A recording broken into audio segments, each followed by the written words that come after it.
Good morning students. तो पिछले दिनों हम लोगों ने एक चैप्टर को एंड करा था, फर्स्ट चैप्टर को, उसका सारा क्वेश्चन आंसर करा है ना। उसके सारे क्वेश्चन आंसर को हम लोगों ने कर लिया है। अब हम लोग नेक्स्ट चैप्टर 2 जो कि गुड बॉय, एक गुड बॉय है। चैप्टर 2 ए गुड बॉय है ना। इस चैप्टर को हम लोग पढ़ेंगे। ये गुड बॉय पोएम जो है ये रॉबर्ट लुइस स्टीवेंसन के द्वारा लिखा गया है ना। इसके जो राइटर हैं वो है Robert Louis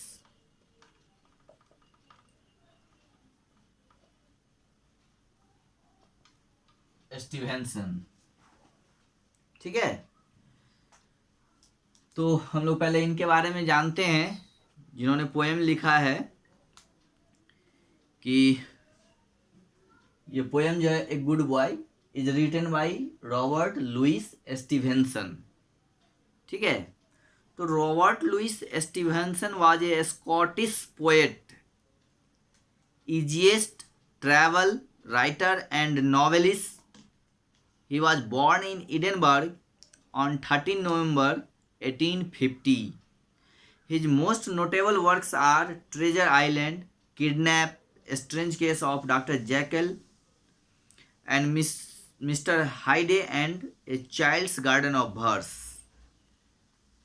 Stevenson is one of the most translated author in the world. यानी रॉबर्ट लुइस स्टीवेंसन जो थे वो एक स्कॉटिश पोएट थे, यानी स्कॉटलैंड के वो कवि थे, है ना। इजिएस्ट ट्रैवल राइटर थे, मतलब बहुत ही ट्रैवल राइटर थे। इजिएस्ट मतलब आसान ट्रैवल राइटर थे, नॉवेलिस्ट थे, उपन्यासकार थे। और इनका जो जन्म हुआ था वो ईडनबर्ग में हुआ था, है ना। ईडनबर्ग ऑन 13 नवंबर को इनका जन्म ईडनबर्ग में, और ईयर जो है वो है 1850 यानी 1850। 13 नवंबर 1850 को ये जन्म लिए थे। ठीक है, हिज मोस्ट नोटेबल वर्क, इनका जो सबसे फेमस प्रसिद्ध बुक सब है वो है ट्रेजर आइलैंड। कौन कौन से हैं? ट्रेजर आइलैंड,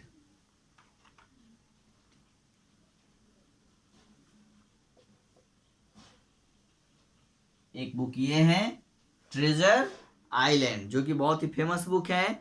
उसके बाद है किडनैप,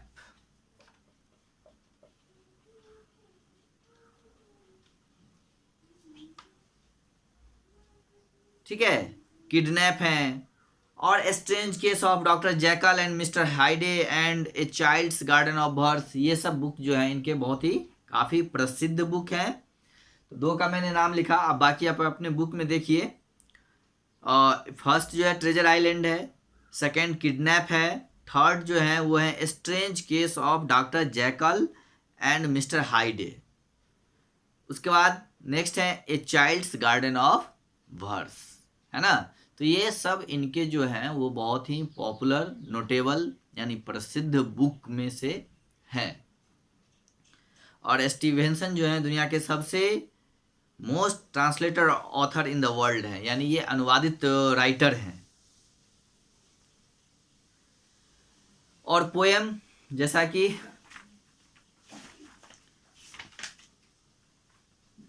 ये पोएम है गुड बॉय, तो पोएम के बारे में हम लोग जानते हैं कि पोएम जो होता है a piece of writing that express ideas. Poem क्या होता है? ये भी एक लेखन का एक हिस्सा होता है, एक पीस होता है, एक टुकड़ा होता है ना, जो कि अपने आइडियाज को एक्सप्रेस करते हैं, अपने आइडियाज को व्यक्त करते हैं, है ना।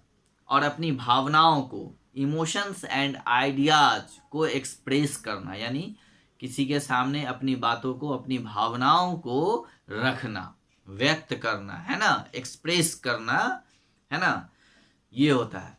तो पोएम जो होता है पीस ऑफ राइटिंग, हम लोग जो कोई भी राइटर जो होते हैं वो कोई स्टोरी नोवेल लिखते हैं, तो उसी तरह उसमें एक पीस होता है, टुकड़ा होता है, एक हिस्सा होता है जो कि पोएम का होता है, जो कि बहुत ही छोटा होता है। A poem is a piece of writing that express idea, जिसमें अपने आइडियाज़ को, अपने इमोशंस को हम लोग और राइटर जो होते हैं वो दिखाते हैं।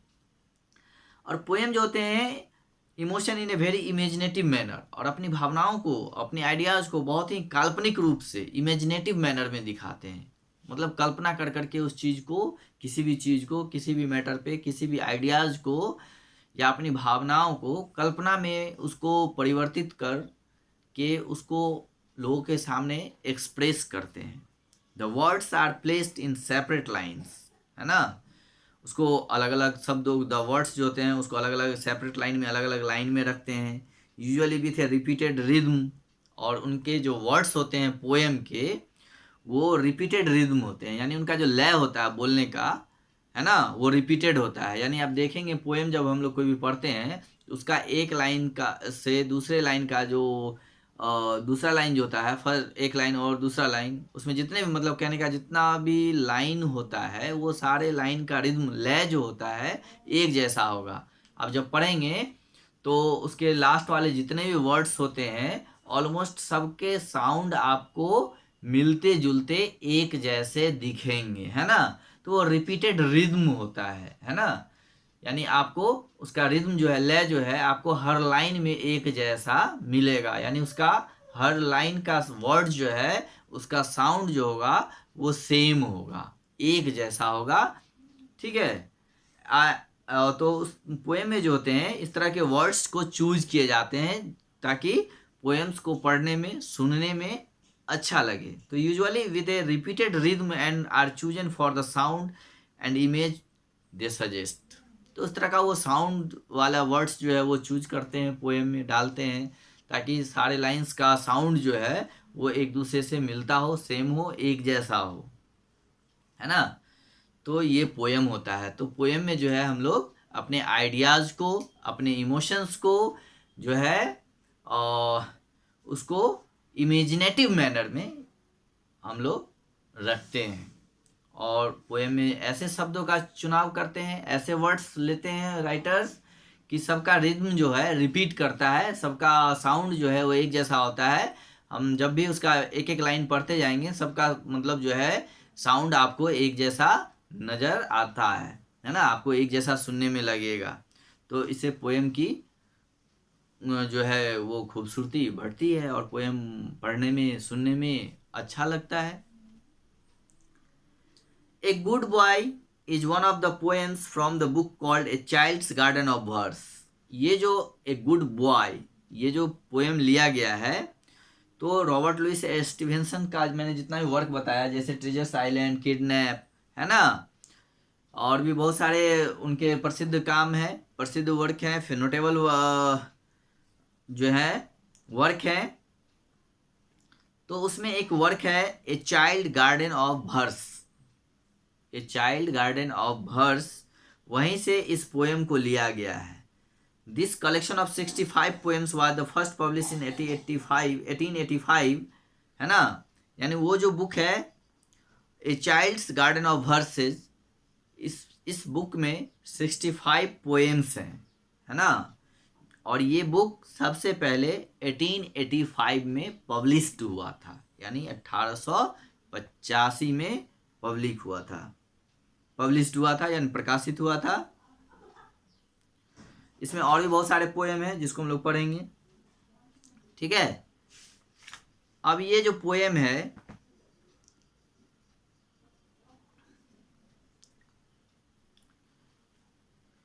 Are you a good child, ये पोएम के ऊपर में कुछ क्वेश्चंस पूछे गए हैं जिसको मैं पढ़ रहा हूँ।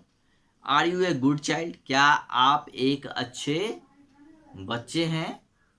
What are the good qualities and habits you have which make you a good child. अगर आप एक अच्छे बच्चे हैं तो आप में वो कौन सी क्वालिटी है, वो कौन सी आदत है जो आपको एक अच्छा बच्चा होने में, जो आपको एक अच्छा बच्चा बनाता है ना। अगर आप अच्छे हैं तो आप में ऐसी कौन सी क्वालिटी यानी कौन से गुण हैं और कौन सी आपकी आदतें हैं जिसके कारण आप एक अच्छे बच्चे हैं, है ना। In this poem Stevenson depicts the day to day activities of a small boy.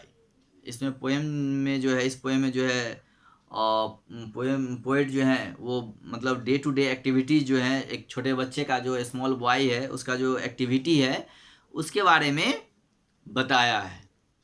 ठीक है, तो इस पोएम को अब हम लोग पढ़ते हैं कि I woke before the morning I was happy all the day. ठीक है, I woke before the morning I was happy all the day, I never said an ugly word but smiled and stuck to play. And now at last the sun is going down behind the wood, and I am very happy, for I know that I have been good. My bed is wetting cool and fresh with linen smooth and fair, and I must be off to sleep sin by and not forget my prayer. I know that till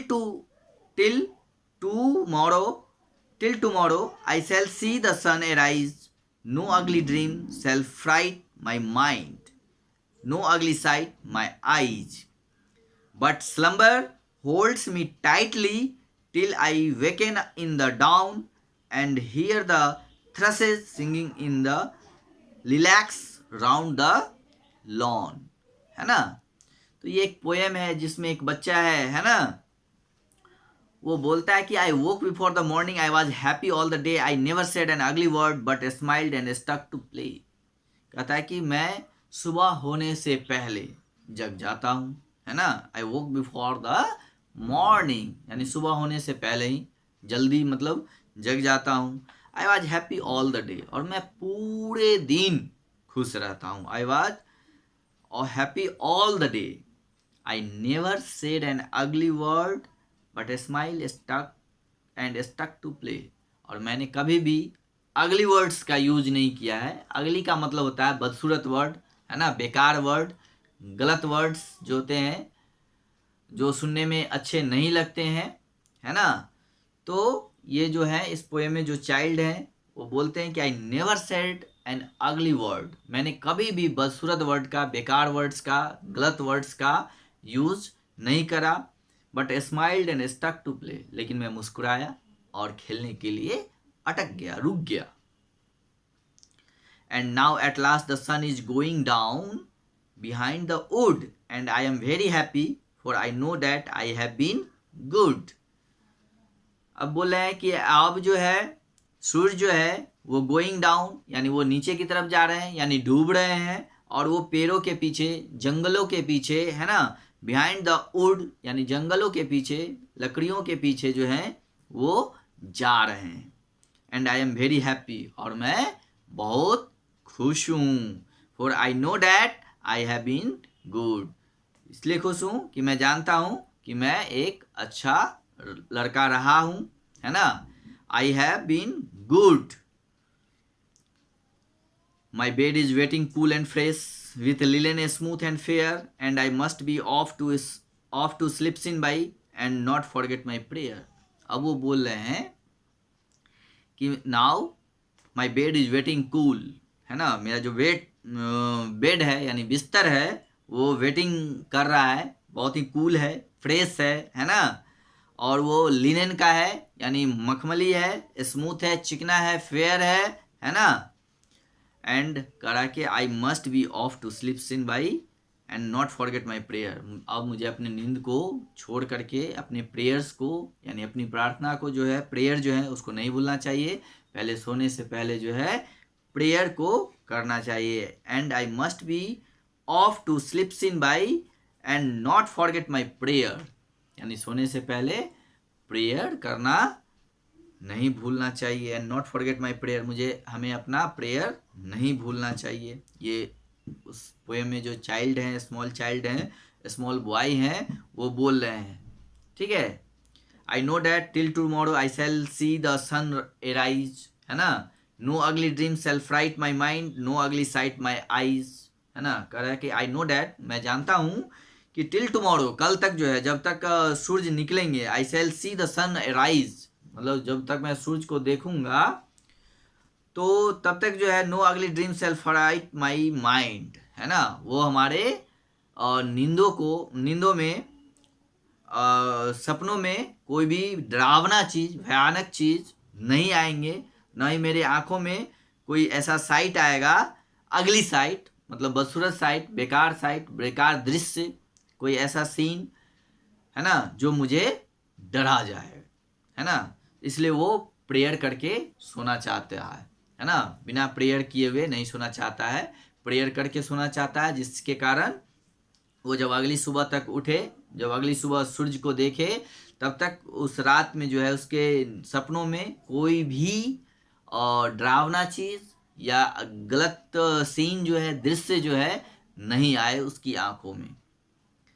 but slumber hold me tightly till I woken in the dawn and hear the thrushes singing in the lilacs round the lawn, है ना।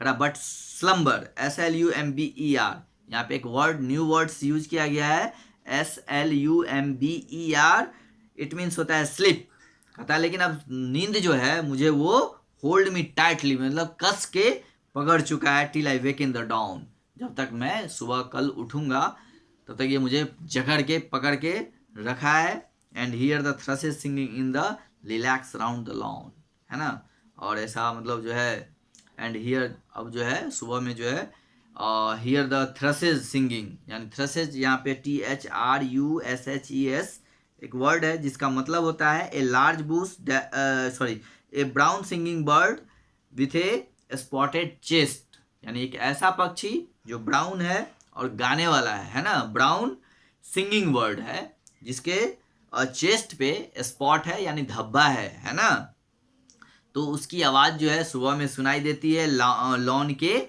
चारों ओर, यानी वो lawn के अंदर जो है झाड़ियाँ हैं, lilacs means bush that has a purple और वाइट फ्लावर्स, यानी ऐसा बूस, झाड़ी जिसमें पर्पल और वाइट कलर का फ्लावर्स हैं, फूल हैं, उसमें ये जो बर्ड्स हैं वो गाते हुए सुनाई देते हैं। तो ये पोएम है, बहुत ही छोटा पोएम है, ठीक है।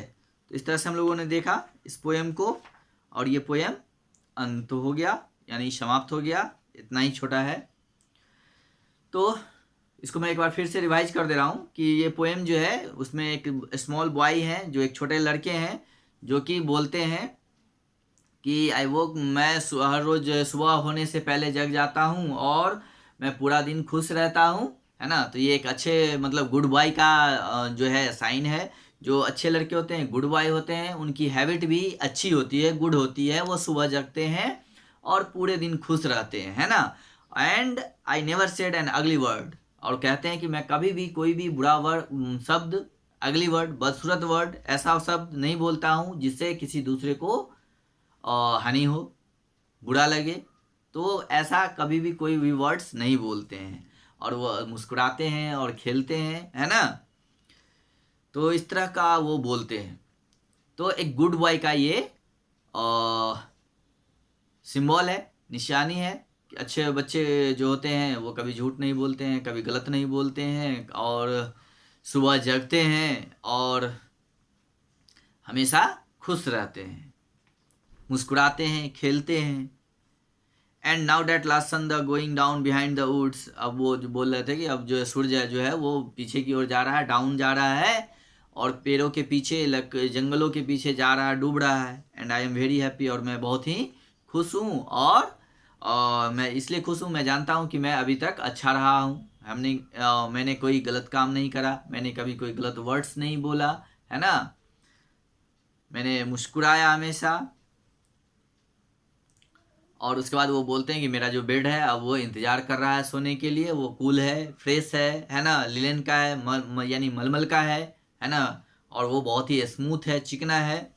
और वो जब बेड पे सोने के लिए जाते हैं तो वो बोलते हैं कि सोने से पहले हमें अपने प्रेयर्स को नहीं भूलना चाहिए, प्रेयर्स को पहले करना चाहिए, ताकि उससे क्या होता है कि जब हम रात को सोते हैं तो आपके सपनों में कोई अगली जो है ड्रीम नहीं आता है, गलत बुरा सपना नहीं आता है, आपके आंखों में कोई गलत दृश्य नहीं आता है, तो इससे बचने के लिए वो क्या करते हैं कि प्रेयर करते हैं, प्रेयर करके तब वो सोते हैं। तो रात में हम लोगों को भी सोने से पहले भगवान का नाम लेना चाहिए, प्रेयर करना चाहिए ताकि नींद अच्छी हो, है ना। और उसके बाद उनको जो है नींद काफ़ी ज़ोर से जकड़ लेता है, पकड़ लेता है अगले सुबह तक, जब तक सूर्य जो है नहीं निकलते हैं वो काफ़ी नींद में चले जाते हैं, सोते हैं।